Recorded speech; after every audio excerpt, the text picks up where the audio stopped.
اور آج جگہ جگہ ایسے دعات موجود ہیں جن کی دعوت کتاب و سنت کی بجائے ضعیف اور موضوع روایتوں پر مشتمل ہے۔ اور ایک ان کا مبلغ بڑا مشہور ہے، مولانا، 70% جھوٹ بولتا ہے، جھوٹے قصے، جھوٹے واقعات، موضوع روایتیں،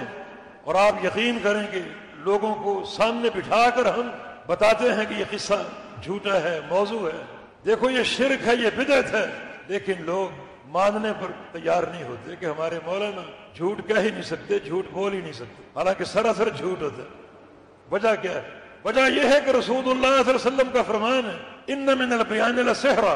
کہ کچھ بیان واقعی جادو ہوتے ہیں، جادو کفر ہے، اور کفر کے ساتھ تعریف نہیں ہوتی، یہ مذمت ہے کہ کچھ لوگ واقعی ان کی ایسی زبان ہے چرب اللسان کہ ان کا بیان جادو کا اثر رکھتا ہے، گویا لوگوں پر جادو ہو چکا ہے، لوگ دیکھ رہے ہیں، جھوٹ ہے، تماشا ہے سارا، من گھڑت قصے ہیں، کہانیاں، بے سند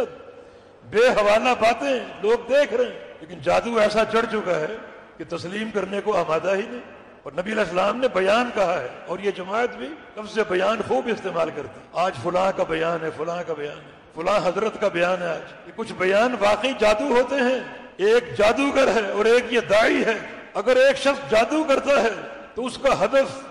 ایک فرد معین ہوتا ہے، جادوگر کا جادو ایک شخص پر ہوتا ہے، اور بیان کرنے والا جادوگر لاکھوں پر جادو کرتا ہے، لاکھوں لوگ اس کو سننے والے ہوتے ہیں اور اس کے سحر میں مبتلا ہو جاتے ہیں، تو یہ زیادہ خطرناک جادوگر ہے۔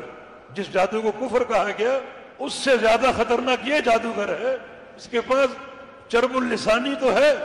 مگر حق نہیں ہے، تیز و ترار زبان تو ہے مگر کتاب و سنت کے نور سے محروم ہے، جہالت ہی جہالت ہے،